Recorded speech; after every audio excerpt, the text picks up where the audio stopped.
Bonjour, bienvenue dans le Plein de Culture. Tous les jeudis sur Figaro Live, nous allons tenter de décrypter l'actualité culturelle et vous guider du mieux possible dans vos sorties, au cinéma, au théâtre, dans les musées, mais aussi dans vos lectures. Et après toutes ces nourritures spirituelles, nous allons éveiller vos papilles. Voilà, c'est l'ambition du Plein de Culture que j'ai la joie et le plaisir de présenter et d'animer avec Athénaïs Keller. Bonjour Athénaïs. Plaisir partagé. Bonjour François. Bonjour. Et avant de découvrir le sommaire avec vous, Athénaïs, je vous présente notre invité. Bonjour Athénaïs. Bonjour. Alexis Michalik. Alexis Michalik. Ça va et vous? Ça va pas mal, ça va de bon matin. De bon matin. Ben, en tout cas, je vous remercie d'essuyer les plâtres avec nous pour ce premier numéro. C'est un grand plaisir, on m'a promis des chouquettes. Elles arrivent très bien. Elles vont arriver. En tout cas, on est d'autant plus heureux de vous recevoir, puisque au moins, en tout cas au théâtre, vous êtes l'homme de l'année avec Edmond, pièce que vous avez écrite et mise en scène, au théâtre, dans le somptueux théâtre du Palais Royal. Magnifique. Depuis septembre, ça joue à guichet fermé. Ça ne désemplit pas. Et cette pièce vient de vous valoir 5 Molières.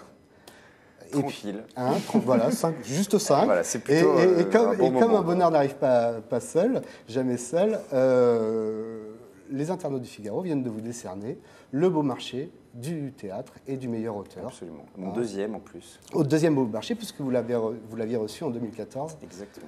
Voilà. Pour le Cercle des Illusionnistes, qui s'est repris d'ailleurs au Théâtre de la Pépinière. On va en parler. On va en parler. Eh ben, je vous en prie. En tout cas, c'est un plaisir d'être là en tout cas. Tout ça à 34 ans, ça va? On peut dire que c'est une bonne année pour vous? Ah bah, c'est une très bonne année, ouais, tout va très bien. Moi je suis quelqu'un de plutôt positif et optimiste. Donc tout ça c'est du bonus. Moi, je suis déjà très heureux de base, les spectacles fonctionnent, il y a des gens dans la salle, il y a des acteurs qui travaillent, il y a une grande troupe élargie qui est ravie de jouer tous les soirs. Donc, le reste, les Molières, les récompenses, tout ça, c'est super, bien sûr, mais c'est du bonus, quoi. Ouais, c'est un gros bonus. Un gros bonus. Bien sûr. En tout cas, on va regarder ensemble, Alexis, si vous le voulez bien, le sommaire de ce premier numéro du Plein de Culture. Athénaïs. Eh ben, on va regarder le sommaire. Alors aujourd'hui, on va parler de Phil Collins, le chanteur et ancien batteur du groupe Genesis, qui revient pour une deuxième tournée d'adieu. Ça existe, une deuxième tournée d'adieu. On parlera littérature et histoire et fiction avec Éric Vuillard. On vous dira si oui ou non il faut aller voir le dernier film de Cédric Clapiche avec Anna Girardot et Pio Marmaille. On décryptera l'expo de David Hockney au Centre Pompidou et on vous dévoilera les secrets de la recette phare de Jean-François Piège. On ne dit pas tout de suite ce que c'est. Non, parce qu'en plus, il est un peu tôt, donc on va pour s'occuper de tout ça, on accueille nos chroniqueurs du Figaro et d'ailleurs. Je vais commencer d'ailleurs par l'ailleurs. Bonjour, Grégoire Le Ménager de l'Obs, bienvenue. Bonjour tout le monde. Bonjour, merci d'être là. Jean-Christophe Buisson, rédacteur en chef du Figaro Magazine. Ah non, directeur adjoint de la rédaction. Mon Dieu. Oui, je suis comme Alexis, moi. Ça me passe par-dessus. C'est du bonus. Et Françoise d'Argent, j'aurais dû commencer par vous. Bonjour. Bonjour, vous êtes journaliste et critique au Figaro littéraire. Oui. Alors, l'actualité, on va commencer par l'actualité musicale, parce que l'actualité musicale, ce n'est pas que la tournée des Vieilles Canailles. Attendez, avant, je vais donner la main à notre ami Frédéric. Technologie. Parce que le principe de l'émission, du coup, comme on s'est dit que nous, on n'avait pas très envie de faire plein de choses en même temps, on va vous donner la main sur tout ce qui est question des internautes. Donc je vais vous donner un iPad, c'est-à-dire qu'on est en direct sur Facebook. Donc vous pouvez poser évidemment toutes vos questions à tous nos journalistes, mais aussi et surtout à Alexis Michalak. Michalik, posez la question, je vous ferai la voix du Figaro. Et qui choisira lui-même les questions qu'il souhaite prendre ou pas. Donc voilà, et vous pouvez évidemment interrompre cette émission quand vous voulez, dès que vous voyez une question qui vous interpelle. Première question d'un internaute, êtes-vous célibataire? Voilà. Je pense que c'est possible qu'il y ait énormément de choses comme ça. Et oui, Alexis, vous intervenez quand vous voulez. Est-ce que vous arrivez à les voir techniquement ou pas? On se voit nous, on est très contents. Je vais vous les montrer. Pas mal. Je vais reprendre votre iPad. Dans les commentaires, ouais, ça, voilà. j'imagine. Super, parfait. Voilà, absolument. Superbe. Et très bien. Pour l'instant, on ne croule pas sous les questions, mais ça va arriver. Ça va arriver, évidemment. C'est un premier numéro, on est en rodage. On est là pour y répondre en tout cas. En tout cas, on va parler tout de suite de musique. Je vous propose d'ouvrir la séquence musique. Comme je vous le disais tout à l'heure, l'actualité, ce n'est pas seulement la tournée des Vieilles Canailles ni le Hellfest qui va débuter dans une Je sais que vous y allez, Jean-Christophe, au Hellfest. Il va faire très chaud cette année, donc Il va j'hésite un peu. Une chaleur d'enfer au Hellfest. Voilà. Ah. Excellent. Il fallait la faire. Voilà.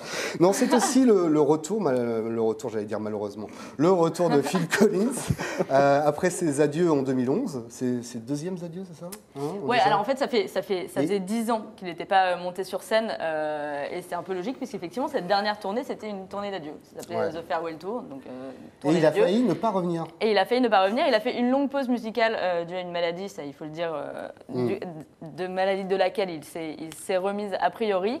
Sauf que là, une deuxième tournée d'adieu, puisque ça existe de faire une deuxième tournée d'adieu malheureusement.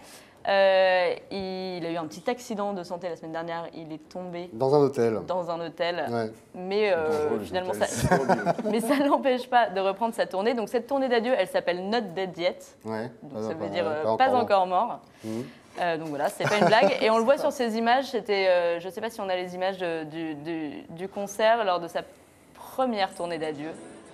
Voilà, c'était ça. Je pense que tout le monde connaît cette chanson.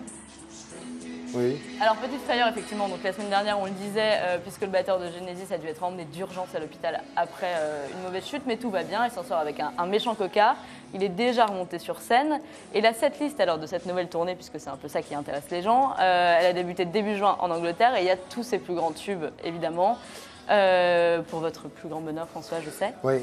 Car vous êtes un fan, donc des titres comme Against All Odds, que vous connaissez par cœur, Another Day in Paradise, One More Night. Alors Phil Collins, que vous le croyez ou non, François est un chanteur assez clivant. C'est vrai, qui remplit des salles de concert gigantesques, mais qui cristallise aussi beaucoup de colère. Pour preuve, en 2015, une pétition avait tourné pour protester contre son retour. Je l'avais signé. Quand même assez violent. Signé. Voilà.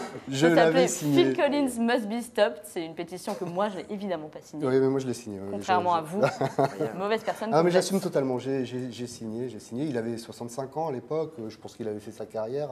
Et il saturait sur toutes les ondes radio. Je n'en pouvais plus, donc j'ai signé cette. Au Figaro, vous êtes pour une retraite tôt. C'est ça. C'est ça. Le plus tôt possible. Mais tu sais, au Figaro. C'est nouveau ça. Figaro, c'est clivant aussi. Voilà, bon, en tout cas, il sera en concert jeudi et vendredi à l'Accor Hotel Arena de Bercy. Sans vous donc. On peut réécouter un petit morceau, oui, juste pour... Non, sans moi, je n'irai pas.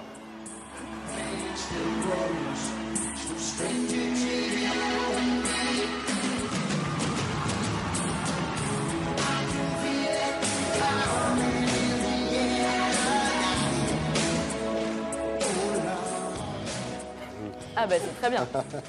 Je crois qu'on a un bonjour, c'est ça? On a un bonjour du Mexique, voilà, tout à fait. Alexis? Ça fait très plaisir. Bonjour du Mexique, je ne sais pas comment s'appelle l'internaute, du coup, on peut peut-être dire son prénom. Oui, bien sûr, de Magiaga Martinez. Eh bien, enchanté, Mexicain. Magiaga. Bonjour et merci de nous suivre du En pleine Mexique. nuit, donc. Hein, Tout à fait. ouais. En pleine nuit, une petite insomnie du côté du Mexique. D'une boîte de nuit. Le Coco Bongo. Fucking Bah, Très bien. Alexis, dans toutes vos pièces, il y a un sens inouï du rythme. Enfin, je sais que vous avez Et peur. d'ailleurs, je voulais vous dire. Non. Non, pas du tout. Non, mais toujours est-il qu'on s'est interrogé avec Athénaïs de savoir un petit peu justement comment vous travaillez par rapport. Comment vous travaillez par rapport à la musique, justement, la musicalité de votre mise en scène. C'est très présent, très présent. Bah, déjà, toutes mes pièces ont des musiques originales et c'est le présent comme au cinéma en fait. Donc j'imagine des longues plages musicales qui accompagnent l'émotion et qui rythment la pièce plutôt que des musiques de transition entre deux scènes. Et donc j'ai des compositeurs, parfois l'un, parfois l'autre, qui vont créer 40-50 minutes de création originale. C'est ce qui se passe pour un film normalement. Ouais. Au théâtre, on n'a pas forcément de la musique qui accompagne C'est assez l'ensemble. inhabituel au théâtre. Ouais, c'est assez. Bon, il y a plein de gens qui le font. Hein. Je n'ai rien inventé, hein, mais Mnouchkine fait ça très bien. Jean-Jacques Lemaître qui est là, il fait de la musique pendant toute la pièce, il accompagne. Et ça permet déjà aux acteurs de se rythmer parce qu'ils ont quelque chose qui les. Ils se disent ah là je suis en retard, ah là je suis en avance. Et puis aussi ça les porte quoi. Ouais. Ça les porte à la fois dans l'émotion, dans la comédie, dans plein de choses. Donc c'est génial, c'est nécessaire. C'est nécessaire pour vous. Bien sûr, c'est évident. Et puis même moi, dans la création, j'ai besoin de musique. Souvent, quand j'écris, j'ai besoin de quelque chose pour me donner le ton de la scène, quoi. qui accompagne l'écriture. Et puis j'écoute un morceau en boucle pendant. Et quoi alors? Et alors c'est quoi? c'est le nom de la scène. Phil Collins, effectivement, Edmond était très inspiré par Phil Collins. Non mais justement, vous adaptez par rapport à l'époque. Non, mais par rapport à la scène, par exemple, il y a des morceaux, tout d'un coup, je me dis, bon là, il faut qu'il y ait une espèce d'espoir qui naît, et puis je vais avoir un morceau de Philippe Glass qui tourne en boucle pendant, puisqu'en plus c'est répétitif, donc pendant 2-3 heures, je vais être sur un morceau, puis parfois ça va être complètement autre chose, et puis un morceau musical, parfois, nous donne une idée d'émotion. Ouais, ça marche dans l'autre sens aussi. Ouais, ça marche dans l'autre sens. Moi, souvent, quand j'écoute de la musique, chaque fois que j'écoute de la musique, puisque mon boulot, c'est de créer des histoires, c'est en écoutant une chanson, je me dis, qu'est-ce que serait l'histoire associée à cette chanson? Et quand je commence à avoir une idée d'histoire, je mets la chanson en boucle. Et vraiment, pendant 1 heure, je développe mon histoire en réfléchissant, juste en entendant une chanson, quoi. Donc, il faut que ce soit une chanson française ou Pas du tout, au contraire. Non. Je suis pas très chanson française. Ouais. En tout cas, Alexis Michalik, vous êtes inspiré de l'histoire d'Edmond Rostand, quelques mois avant l'écriture de Cyrano de Bergerac.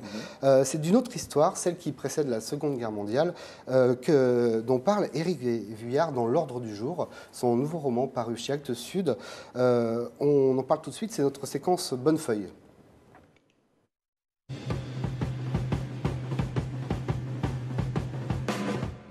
Athénaïs, vous êtes allé à la rencontre d'Éric Vuillard chez son éditeur Actes Sud cher à notre nouvelle ministre de la Culture. Vous l'avez rencontré. On regarde tout de suite les images et on en parle ensuite.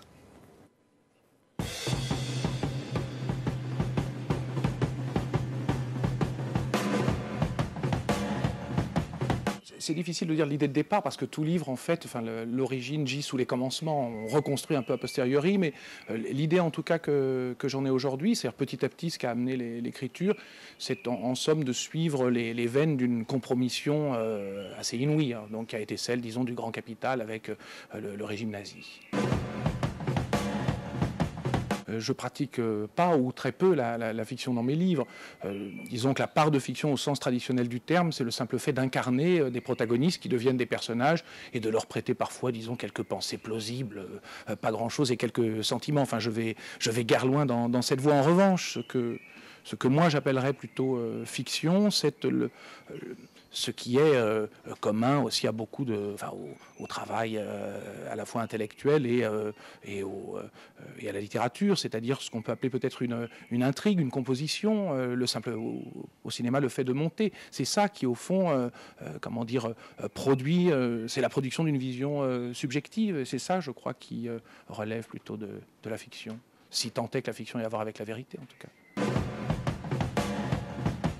Le fait, effectivement, de raconter les détails, de raconter comment poisse la moustache de tel ou tel et comment un autre rajuste son faux col, c'est une façon, alors c'est lié à ce que je disais des décors, mais pas seulement, évidemment, c'est une façon de les maltraiter, peut-être un petit peu, mais au fond, vous savez, on a l'idée, la méthode historique, par nécessité, au fond, refroidit les choses. Donc donne, malgré tout, quoi qu'elle en veuille, le sentiment que les grands de ce monde gardent une certaine dignité, une certaine solennité. Au moins, disons qu'on a une certaine distance avec eux qui évite l'invective. C'est ça, la science historique.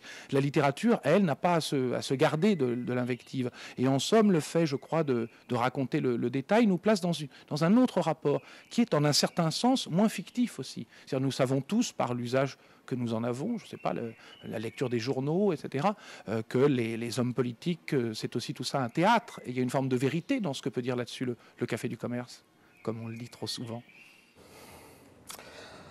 Alors Françoise Dargent, c'est vous qui vous êtes critique littéraire au Figaro et au Figaro littéraire. C'est vous qui avez choisi de nous parler de ce livre. Pourquoi ce choix, cette plongée dans l'antichambre de la Seconde Guerre mondiale? Pourquoi avez-vous choisi ce livre? Alors j'ai choisi ce livre, j'aime beaucoup les livres d'Éric Vuillard parce qu'il a une manière très originale de raconter l'histoire. En fait, il écrit des romans, des récits assez courts, ce sont des récits. Donc là, c'est vraiment un récit qui raconte comment Hitler a pu parvenir au pouvoir, comment il a étendu son emprise maléfique grâce à des compromissions, grâce au silence des uns et des autres, grâce à quelquefois un excès de politesse. Et donc ça se passe entre 1933 et 1938, donc ça s'arrête avec l'annexion de l'Autriche. Et il le raconte à travers quelques scènes clés. Alors, ce que j'aime bien, c'est qu'il nous fait passer par la porte dérobée de l'histoire. Il ne s'agit pas d'exposer les 10 ans de montée du nazisme en détail. Il prend quelques scènes clés. Donc, on a l'impression de regarder par le trou de la serrure. Et il raconte. Donc, par exemple, il y a une scène d'ouverture qui est assez magistrale. Ce sont les capitaines d'industrie allemands qui sont invités, ou plutôt convoqués à la chancellerie en 1933. Donc ils sont reçus par Göring, donc l'ambiance déjà est quand même assez tendue.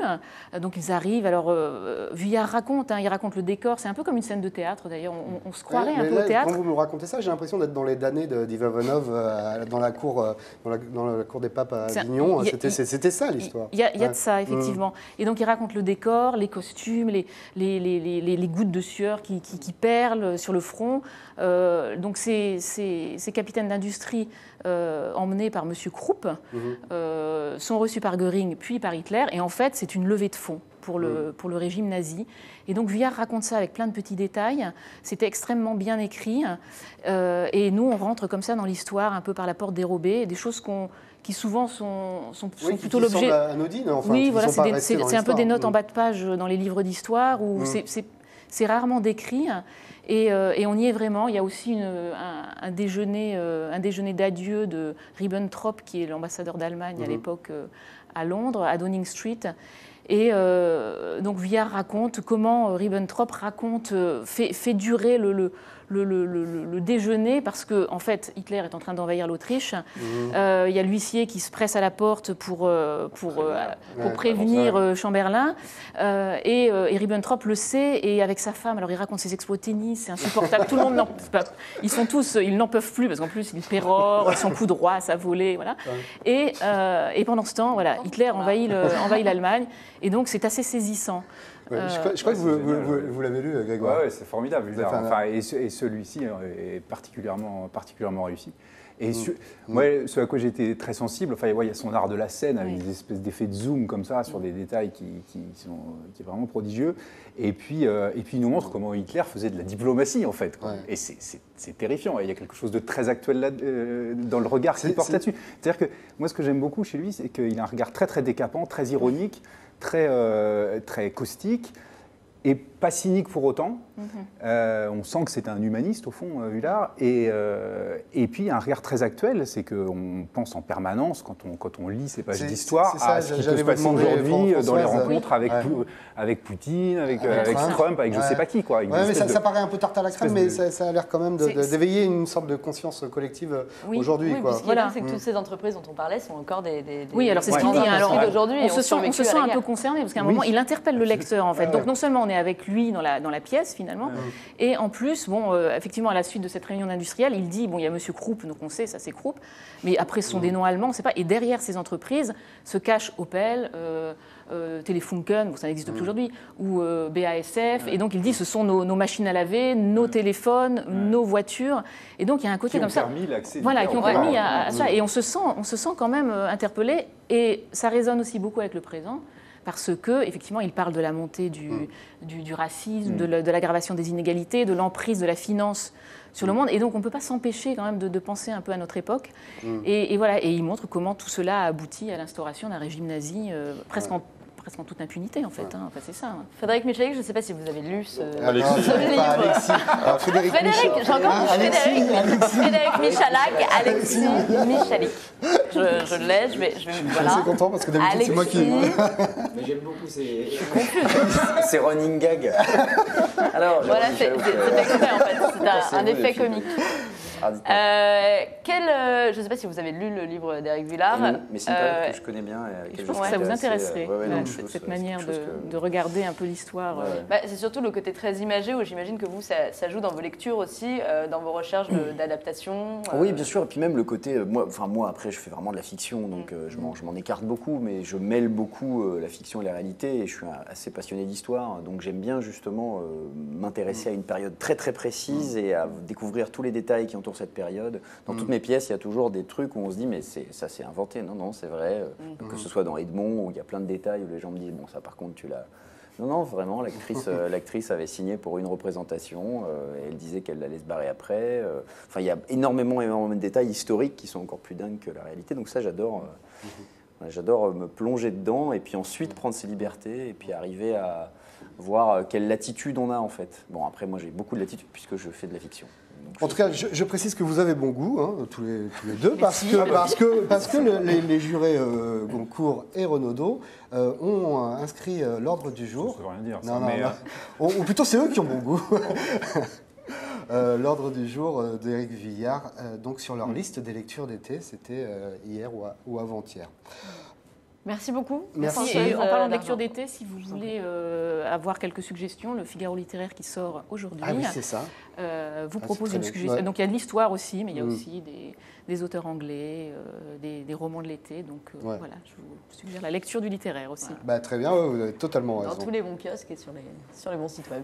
Alors, on a un nouveau commentaire, Ouais. donc je précise que Ouais. c'est Thomas Lemaire qui dit bravo à Alexis Michalik pour son prix au Beaumarchais. Merci. Et ça fait pas de mal un peu d'auto-congratulation. Ça n'a rien à voir avec l'actualité, mais n'hésitez pas à continuer à faire ce genre de petits Prix commentaires. du meilleur auteur, je précise. à fait. Et alors, après le Molière du meilleur auteur vivant, hein, quand même. Vivant. Heureusement, hein, ça m'a rassuré. Ouais, ça t'a rassuré.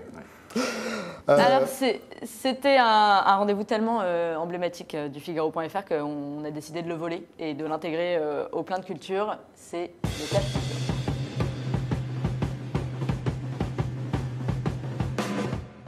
Grégoire Leménager, vous êtes journaliste à l'Obs et toutes les semaines vous confrontez votre opinion sur une actualité culturelle à celle du redoutable Jean-Christophe Buisson. Redoutable. Mais c'est une Redoutable. référence au film de Michel Hazanavicius. Exactement, que vous avez adoré d'ailleurs, je Bah, crois. bien sûr. On en reparlera. Alors aujourd'hui, vous allez essayer de nous convaincre ou pas d'aller voir le dernier film de Cédric Clapiche. On regarde tout de suite la bande-annonce. Ce qui nous lie. Ce qui nous lie.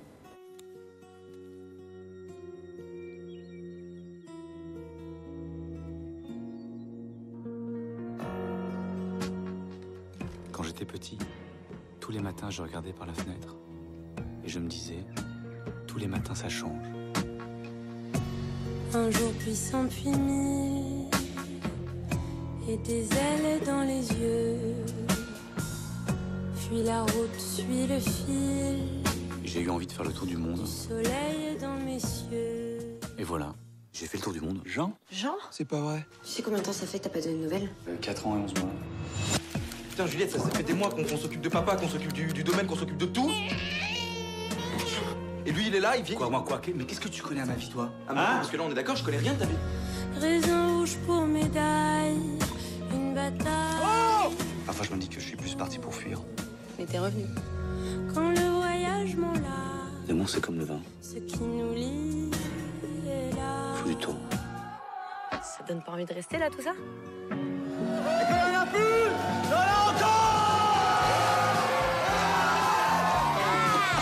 Jérémy, pourquoi tu devrais avoir toujours les conseils? Qu'est-ce que... Vous êtes là à me regarder avec vos grosses couilles. Ouais, j'ai pas entendu, là.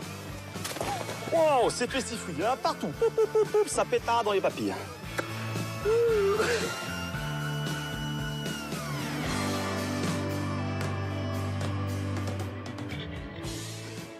Qu'est-ce qu'il lui raconte, là, tu crois? Oh, regardez, je ne suis qu'un petit ver de terre. Plastico, je suis qu'un...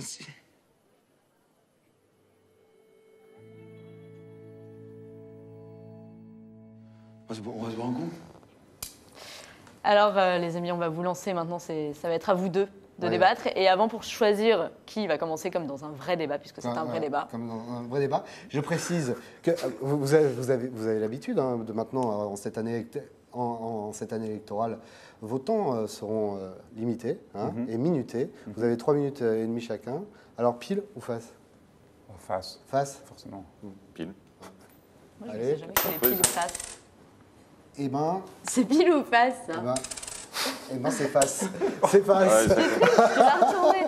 C'est face. C'est à vous, Grégoire. Donc la question, c'est Et- la et question, ben, c'est faut-il aller voir Ou hein, non, faut- le dernier Cédric Clapiche, on va lancer le chronomètre. Il est lancé, vous avez 3 secondes de retard. Alors, le dernier Cédric Clapiche, donc ça s'appelle Ce qui nous lie. Et Non, écoutez, franchement, moi, Cédric Clapiche, moi, j'ai beaucoup aimé ses premiers films. Vraiment, vraiment beaucoup. C'est-à-dire qu'un air de famille, pour moi, c'est un chef-d'œuvre. J'ai dû le voir 25 fois, je l'ai revu il y a peu de temps, je trouvais ça merveilleux. Même Chacun cherche son chat, il y a quelque chose de très joli là-dedans. Après, j'ai un peu décroché, et là, j'ai essayé de raccrocher, mais non, c'est pas possible, quoi. Donc ça se passe dans un beau domaine viticole en Bourgogne. Donc on a des images qui ressemblent on a vraiment l'impression d'assister à un très très long spot publicitaire pour les beautés secrètes de la région Bourgogne, avec des plans sur les vignes. Pourquoi j'étais sûr que vous alliez dire ça? On est sorti de Paris, donc ça y est, Grégoire Le Ménager, c'est un film qui sent le rance, le renfermé, la vieille France. Mais si, mais on l'entend, votre petite musique. Mais non, vous vous trompez. Non, je trouve que le film, j'avais peur d'une espèce d'apologie vraiment béate du retour à la tradition, avec l'idée que le bonheur est dans la vigne et tout ça. Et en fait, le film est beaucoup plus malin que ça, de ce point de vue. Donc il évite cet écueil-là. Et le scénario, ma foi, le retour de ce garçon qui est parti depuis 10 ans en Australie, qui revient, son père est mort, son père va mourir, il veut assister avec qui il avait des relations très tendues. D'ailleurs, il est parti en Australie parce qu'il était un peu brouillé avec son père, et il se dit c'est trop dommage de ne pas saluer une dernière fois mon père au moment de mourir.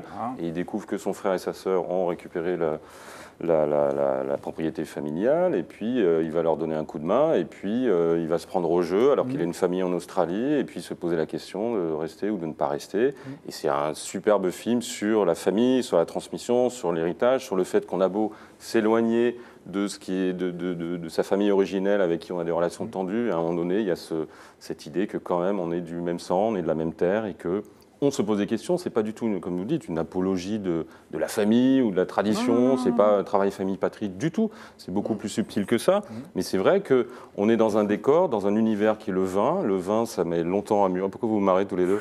On se marre parce qu'on vient d'avoir Personne ne nous dit rien dans l'oreille. On vient d'avoir les sujets philo. Et en S, c'est peut-on se libérer de sa culture? Et je vois que ici, on n'y arrivera pas. Non, mais c'est vrai que c'est une photographie de cette France de province traditionnelle où on continue à se transmettre des gestes, des attitudes qui ne correspondent pas évidemment à la boboterie parisienne où on aime bien être entre Saint-Germain-des-Prés, traîner au Flore et raconter des histoires dans des appartements de 12 mètres carrés sans intérêt.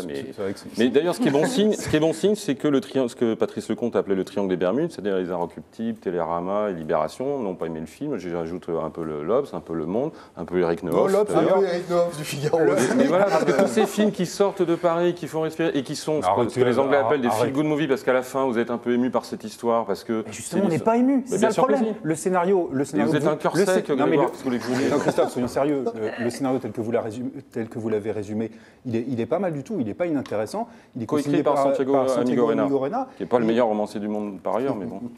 Ouais, non, c'est pas le meilleur romancier du monde, d'accord. Mais peu importe, enfin, le scénario, honnêtement, il est pas mal. Les trois acteurs qui jouent, les deux frères et la sœur, sont très bien. Pio Marmaille, François Civil et Anna Girardot. Et le problème, c'est que, non, je suis désolé, ce n'est pas émouvant. Les moments qui devraient être drôles ne sont jamais très drôles. Il y a quelque chose de très mou dans le film. Moi, honnêtement, j'aurais bien aimé m'intéresser à ces personnages. Ils ont des problèmes pour payer les droits de succession, la galère pour faire les vendanges et tout, ça pourrait être passionnant, mais vraiment passionnant. Ça m'intéresse énormément. J'aime beaucoup. La scène de fin des vendanges, mais c'est ennuyeux, ils filment tout de la même manière. Pas du tout. Mais si, le problème. D'abord, c'est 4 saisons qui sont filmées différemment. Donc, pardon, mais quand vous avez de la neige, c'est pas tout à fait la même chose que vous avez une lumière qui n'est pas celle de la Provence, mais comme une très belle lumière au matin. Alors évidemment, vous n'aimez pas parce que c'est la campagne, mais en l'occurrence, c'est magnifiquement filmé. Il y a une superbe photographie. Et Cédric Clapiche, et ça, vous ne pouvez pas dire le contraire, parce que je suis sûr que c'est ce que vous aimez, Cédric Clapiche, c'est sa façon de filmer des groupes. Alors là, ce n'est pas des groupes d'amis, c'est des groupes famille, mais à un moment donné, il y a une scène de fin de vendange dans des caves une séquence qui dure 5-6 minutes, où tout le monde picole, qui est magnifiququement filmé, qui vous donne envie d'aller directement dans cette région, à Beaune, et participer à ça, et qui vous entraîne dans cet univers. Et ça, Clapiche, il sait vraiment magnifiquement filmer les groupes ensemble, et là, c'est un groupe familial. C'est peut-être parce que c'est un groupe familial que vous trouvez ça moins intéressant qu'un groupe amical. Pas du tout, je dis que j'adore un air de famille. Je trouve que non, mais ce que je veux dire, c'est que la famille, c'est pas la même chose que les amis. Les relations extrêmement bien filmées par Clapiche dans un air de famille, extrêmement bien. de manière très très fine, et pour le coup c'était très émouvant, c'était très drôle, il y avait quelque chose de très cruel. Là le problème c'est que le film est quand même plombé par des bons sentiments. C'est-à-dire que qu'est-ce qu'il nous dit le film ? Le film nous dit une chose, c'est c'est terrible, les gens qui s'aiment ne savent jamais trop comment se le dire, et il ferait mieux de se le dire et tout irait mieux. C'est très très joli. Mais la littérature, le théâtre et le cinéma sont c'est très joli, mais quand c'est décliné sur 1h53 et de manière très appuyée, parce qu'il y a quand même beaucoup de scènes qui appuient beaucoup sur cette signification profonde du film, c'est monotone. Enfin, voilà. C'est un problème de rythme. Je suis désolé, j'essaie d'être honnête, je me suis ennuyé, je ne vais pas vous dire que j'ai trouvé ça Quand il fait Casse-tête chinois qui se passe à New York, New York est une ville où il y a un certain rythme, donc il le filme à l'image de la ville de New York. Là, il filme la Bourgogne, les champs de vignes de Bourgogne qui s'étalent dans le temps depuis des siècles et des siècles. Donc il essaye de se mettre dans ce même rythme-là. Donc évidemment que c'est plus lent, encore une fois, que New York ou que l'auberge espagnole ou les poupées russes. C'est pas le même. Avec les réminiscences de l'enfance qui reviennent à chaque fois pour appuyer bien sur. Il vous reste une minute. Non, je suis désolé. Une minute. Pourquoi faut-il aller le voir ? Pourquoi il ne faut pas aller le voir ? Pourquoi il ne faut pas aller le voir ? Parce que c'est un film qui est mou. C'est-à-dire que vraiment, il n'y a jamais de tension, quoi. Il y a jamais de et c'est embêtant parce que ces personnages, moi, je n'ai pas réussi à m'intéresser à leurs problèmes.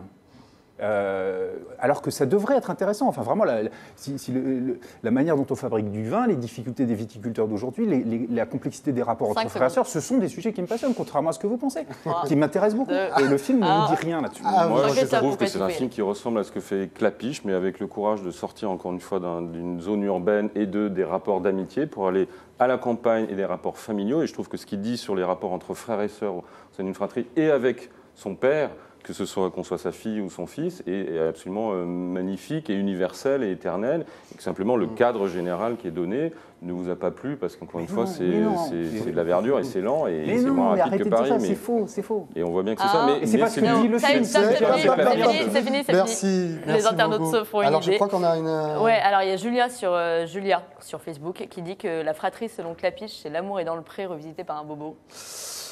Voilà. D'accord, pas d'accord. Ça c'est dit. Alexis. Je tiens juste à soupçonner une certaine fraude électorale sur le pile ou face du début. C'est vrai qu'il y a eu un truc pas net là-dessus, je vous l'accorde. Qui vous a le plus convaincu ? Moi, j'aime beaucoup Clapiche, donc je vais aller de ce côté-là. Et puis en plus, mais vous risquez d'être déçu justement. Non, mais je suis toujours du côté du créateur, forcément. En tout cas, vous parliez de création. Là, on a entendu tout à l'heure un sujet du bac S. Maintenant, c'est un sujet du bac ES que je vous soumets, Valérie Duponchel. Est-ce que, merci d'être là, est-ce qu'une œuvre d'art doit toujours être belle ? Une œuvre d'art est-elle nécessairement belle ? Une œuvre d'art est-elle nécessairement belle ? C'est le sujet qui est tombé ce matin en ES, en philo. En philo. Alors, pour répondre, je pense que pour David Hockney, qui est le peintre le plus aimé des Anglais, qui remporte tous les sondages de popularité depuis toujours, et dont l'exposition majeure à la Tate moderne a été un triomphe, qui va réaliser un vitrail pour la reine d'Angleterre à Westminster Abbey cette année de ses 80 ans, je pense que oui. Je pense que une peinture est belle, oui. Alors justement, David Hockney, on va en parler car son exposition de son Pompidou va bientôt ouvrir, elle ouvre le 21 juin, c'est notre séquence au tableau.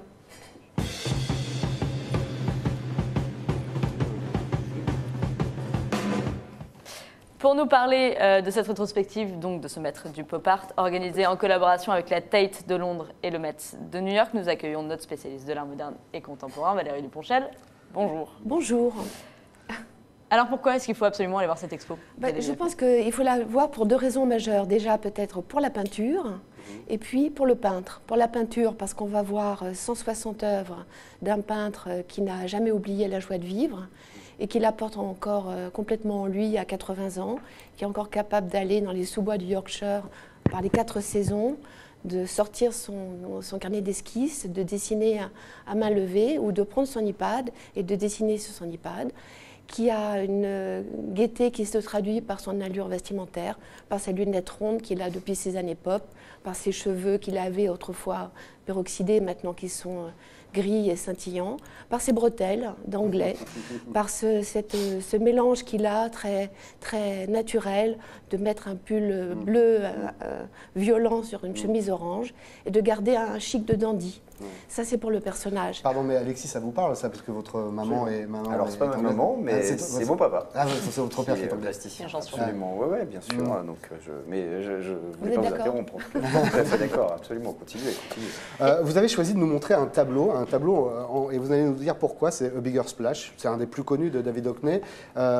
Et vous allez nous dire pourquoi il est, selon vous, emblématique. Parce que là, on est à la lisière, j'allais dire, de l'abstraction. Alors, justement, c'est pour peut-être reprendre l'introduction qu'a faite Athénaïs. Je ne dirais pas pop artiste, je dirais il y a des éléments pop dans son travail, mais il y a aussi des éléments qui le relient avec la surface colorée au grand peintre de l'expressionnisme abstrait américain. Donc ce tableau, c'est le tableau le plus célèbre de David Hockney, A Bigger Splash, qui a été peint en 1967. 3 ans avant, il a débarqué à Los Angeles. Il a découvert... Vous pouvez le regarder... il est là-bas. Ouais. Ah non, je vous aurais proposé de le regarder en face, mais en fait, il n'est pas dans les je le connais de toute façon. Je vous propose de continuer à le regarder vers la gauche. Je le connais un petit peu. Donc, 3 ans au préalable, il a débarqué en 64 à Los Angeles. Donc c'est un homme qui vient du Yorkshire, presque le cercle scandinave, on va dire. Enfin, en tout cas, près de l'Écosse et peuplé de nombreux vikings qui ont fait des ravages au Xe siècle, n'est-ce pas, François ? Et on parle entre médiévistes, petite la private joke, médiéviste. J'ai travaillé sur le Moyen-Âge. Voilà, c'est pour ça. Et donc il découvre ça, et pour lui, avant de partir à Los Angeles, il a lu le livre City of Night de John Raichi. Il a vu les photos des magazines, on va dire, homo-érotiques. Californien. Je vous tiens au courant parce que je crois que vous ne connaissez pas, Christophe. Et donc, à partir de ça, il a imaginé un Éden, toujours ensoleillé, avec une lumière très dure qui tombe sur la peinture. Et ça, c'est un peu aussi le propos d'un peintre qu'on connaît en France qui s'appelle Gauguin, mais qu'il a interprété dans d'autres latitudes. Et il va peindre donc ces piscines de particuliers qui, évidemment, n'existent pas dans le Yorkshire, qui sont le symbole de la liberté et d'une totale liberté, y compris sexuelle. Elle est indiquée de façon allusive dans ces tableaux, pas dans cette piscine-là, parce qu'il n'y a pas de personnage, mais dans d'autres. On va voir une autre variante, de David Hockney. Là, c'est un tableau qui date de 1974, qui est un portrait de l'artiste, 2 personnages au bord d'une piscine. À droite, on a l'amant de David Hockney, Peter Schlesinger, qui a figuré dans un de ses tout premiers tableaux sur les piscines. Elle fait partie de la série Éclaboussement, celle-ci aussi Celle-ci, je ne crois pas. Je suis désolée, je ne peux pas vous le dire. Par contre, ce qui est intéressant, c'est que comme dans le premier tableau qu'il a peint d'une piscine, on voit le corps qui est sous la mosaïque des vagues. Il a étudié la diffraction, évidemment, de la lumière en faisant des essais avec son polaroïde. Et très souvent, pas dans cette piscine-là, il représente le dessin de la vague par une alternance de 3 couleurs. En fait, on a l'impression que le scintillement est blanc, et en fait, il n'est pas blanc, il est rose, il est jaune, il est blanc. Donc, comment représenter le transparent, comment représenter la lumière? C'est un peintre. Ouais. Voilà. Alors, l'expo débute mercredi prochain, donc mercredi 21 juin. Elle est ouverte au public donc le 21 juin au Centre Pompidou. Vous nous disiez hors antenne que c'est toujours intéressant de voir, parce que vous avez vu l'exposition à la Tate, et vous dites que c'est toujours intéressant de voir l'exposition au Centre Pompidou parce qu'elles ne sont jamais pareilles au Centre Pompidou. Toujours, enfin, j'ai eu la chance de voir beaucoup d'expositions de David Hockney avec pratiquement les mêmes tableaux accrochés différemment. On l'avait vu en 2012 avec ces grands tableaux peints justement dans les sous-bois du Yorkshire. Là, l'exposition a commencé à la Tate moderne, après elle ira au Met à New York. À la Tate, c'était un enchaînement de chefs-d'œuvre, notamment de ces très grands tableaux du début qui ont fait que la rétrospective a eu un succès énorme.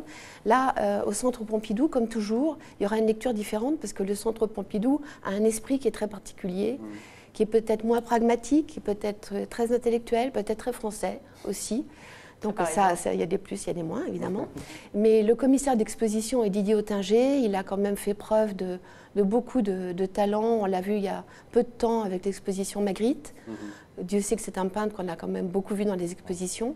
Et il avait, à travers la trahison des images, proposé une lecture de Magritte complètement différente et décalée. Il avait aussi montré Edward Hopper au Grand Palais.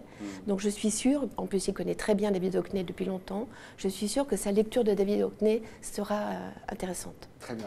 Merci beaucoup Valérie. Merci beaucoup Valérie. Alexis, vous irez potentiellement Oui, bien sûr, évidemment. Alors, j'ajoute que Daniel Petit dit vous avez toujours des informations intéressantes à nous communiquer. Il a bien raison. En début d'émission. Mais je vais garder ça pour le moment opportun et je pense que c'est le moment de le dire. Voilà. Vous avez le temps, vous, d'aller dans des expos Alors, le temps, je pense que je l'aurai, mais je passe tellement de temps dans les théâtres que j'y vais pas souvent. Je vous avoue, c'est un gros manque. Est-ce qu'un tableau vous a marqué pour une mise en scène? Est-ce que plusieurs. Enfin, moi, quand j'étais gamin, comme j'ai eu la chance d'être parisien, mes parents nous emmenaient beaucoup au Louvre, au musée d'Orsay, tout ça. Donc, du coup, on a été exposés à ça, mais de même que dans les théâtres, de même que dans les bibliothèques, etc. Donc, bien sûr, en tout cas, je pense que c'est quelque chose qui fait partie d'une vision, quoi, d'un spectre qu'on a sur le monde, quoi. Donc, c'est important. Merci en tout cas, Valérie, d'être venue. Après le spectacle, j'imagine, Alexis Michalik, que vous avez des cantines. Hein, quelques cantines. J'en connais. J'en connais pas mal. Chaque semaine, nous allons dans le plein de culture à la découverte d'un restaurant ou d'un chef. C'est la séquence à table.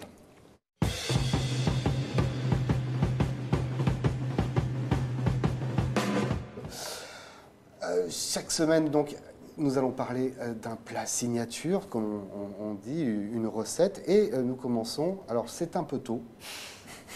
Est-ce que vous avez des rognons? Du pas très loin, pas très loin. Est-ce que vous aimez les riz de veau? 9h44, c'est une bonne question à se poser. Ça va bien avec la météo en plus, vous avez bien choisi. C'est pas mal pour la météo. Bon, à 9h30, c'est vrai, le riz de veau. Mais peut-être que ceux de Jean-François Piège vont vous faire changer d'avis. On regarde tout de suite les images que vous avez tournées dans son restaurant, son nouveau restaurant, le Grand Restaurant, rue d'Aguesseau, dans le 8e arrondissement de Paris. Merci Valérie d'avoir été ici. Le riz de veau qui a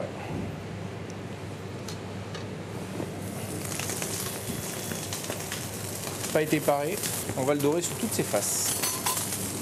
C'est le plat signature de la maison. C'est quoi le riz de veau? Alors c'est le thymus, ça ne se trouve que sur le veau. C'est une petite glande qui est ici, donc qui n'a pas du tout les abats qui ont du goût, c'est plutôt vers le bas du corps des animaux. Là c'est sur le haut, donc ça n'a pas un goût fort.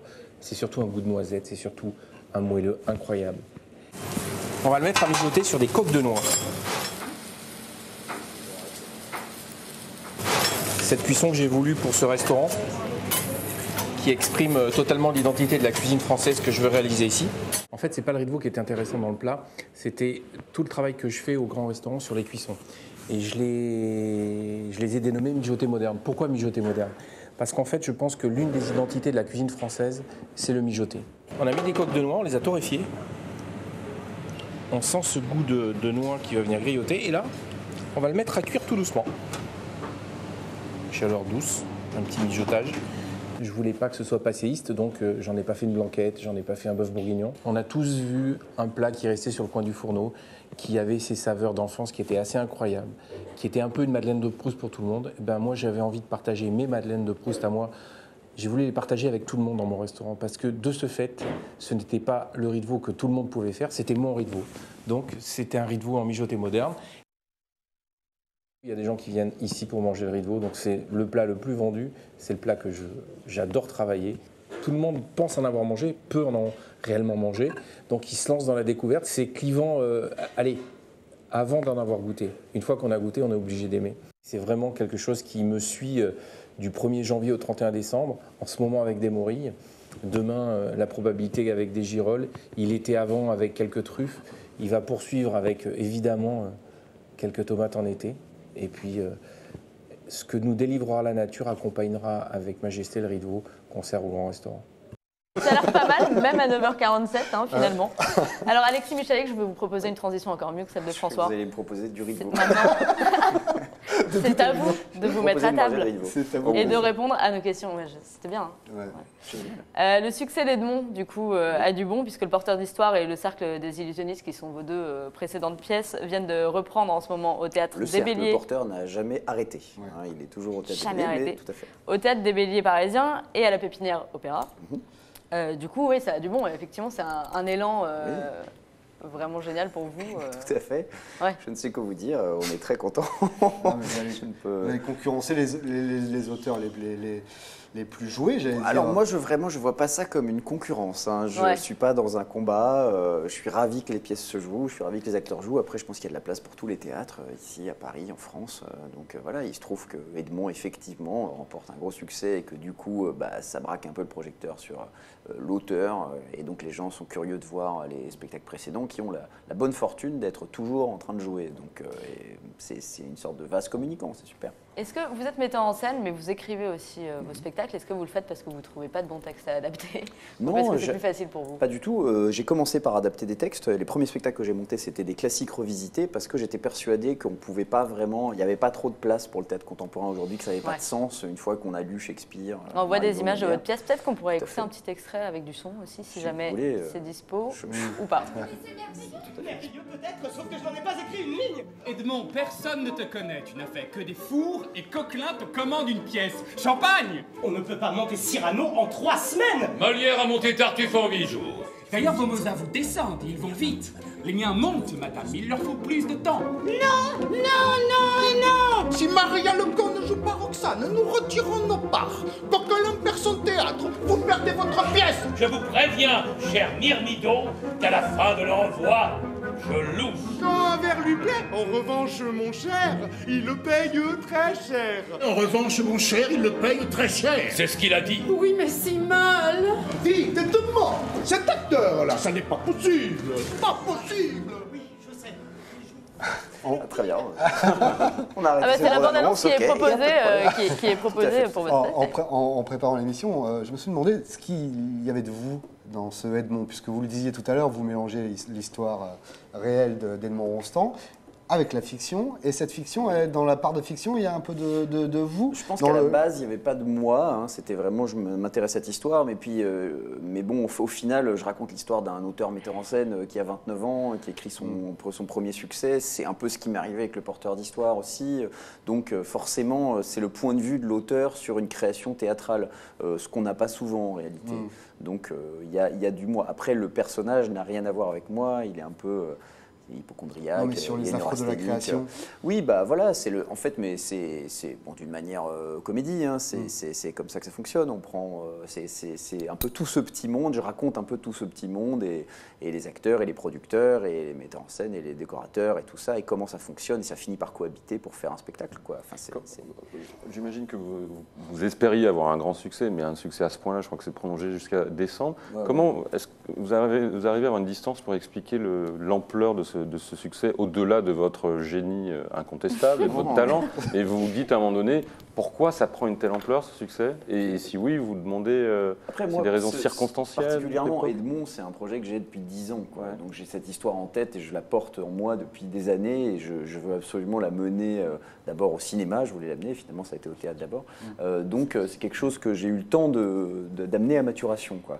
Et ensuite, je pense que le public est féru d'histoire et de création comme il voit à la télé, comme il voit au cinéma. Il aime les nouvelles choses, il aime les histoires alambiquées en plein de strates. Et Edmond, c'est ça, c'est une histoire qui raconte non seulement l'histoire de la pièce la plus populaire de France. Tout le monde adore Cyrano, donc les amoureux de Cyrano sont ravis de la retrouver. C'est un grand théâtre de troupe, puisqu'il y a 12 comédiens sur scène, et en plus, c'est pas des têtes d'affiche, donc c'est quelque chose où on se retrouve avec un vrai théâtre de troupe, et ça ajoute à l'empathie. Et puis, c'est un vrai spectacle, ça dure de 2 heures, c'est de la comédie, il y a plein de changements de décor, c'est familial, et on le sent aujourd'hui. Nous, on se dit toujours, en fait, on a fait une comédie musicale sans chanson. C'est-à-dire que c'est un peu comme à Broadway, on va voir un show et on est super content d'avoir des places et on sait qu'on va passer un moment super et que ça va être drôle et que, eh ben, Edmond, il y a de ça dans la salle quand les gens arrivent aujourd'hui, avant même que le spectacle, il y a une sorte de petit pré-show avec les acteurs sur scène et on sent que les gens sont déjà contents d'être là. Donc c'est voilà, c'est un espèce de grand spectacle populaire. Vous parlez beaucoup de la troupe, j'ai l'impression que c'est elle aussi qui évite que vous preniez la grosse tête dès que ça... Oui.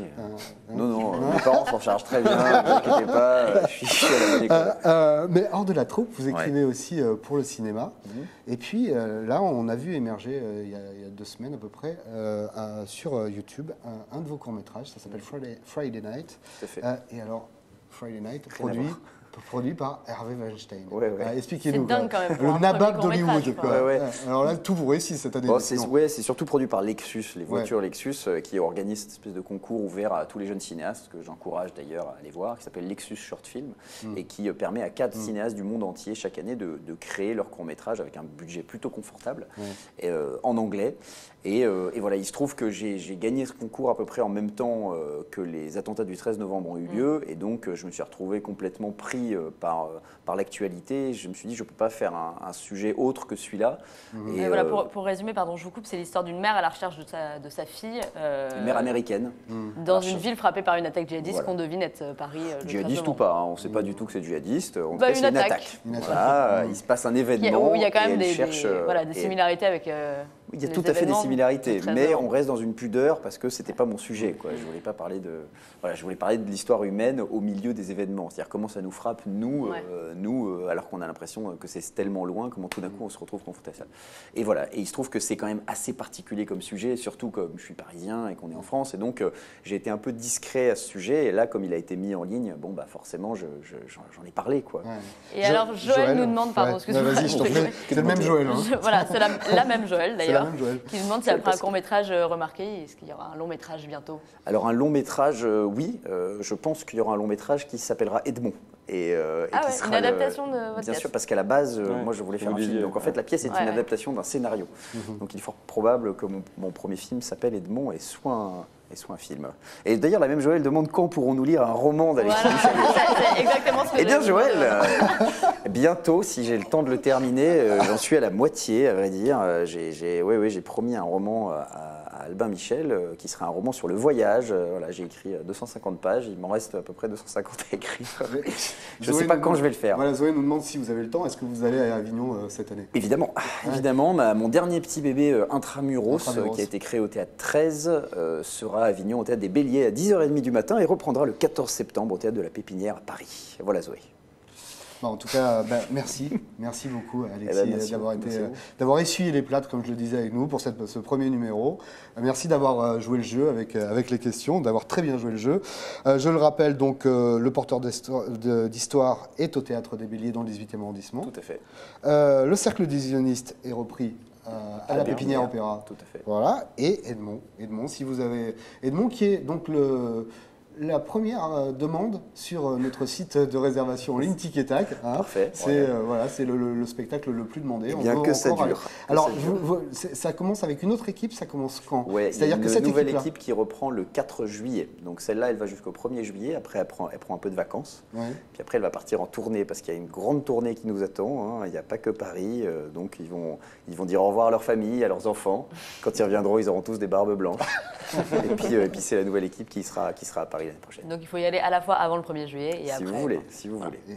Vous découvrir la nouvelle équipe. Absolument, moi, je veux voir qui va être ce nouvel Edmond qui est joué par Benjamin Vangermé. Très bien. Merci beaucoup. On se retrouve. Merci François. Merci à tous. Merci Alexis. Merci à vous. On se retrouve jeudi prochain. Sachez que si vous avez pris l'émission en cours de route, vous pourrez la voir en replay sur Figaro Live et sur la page Facebook du Figaro. Merci et très bonne fin de semaine à tous. Au revoir. À la semaine prochaine.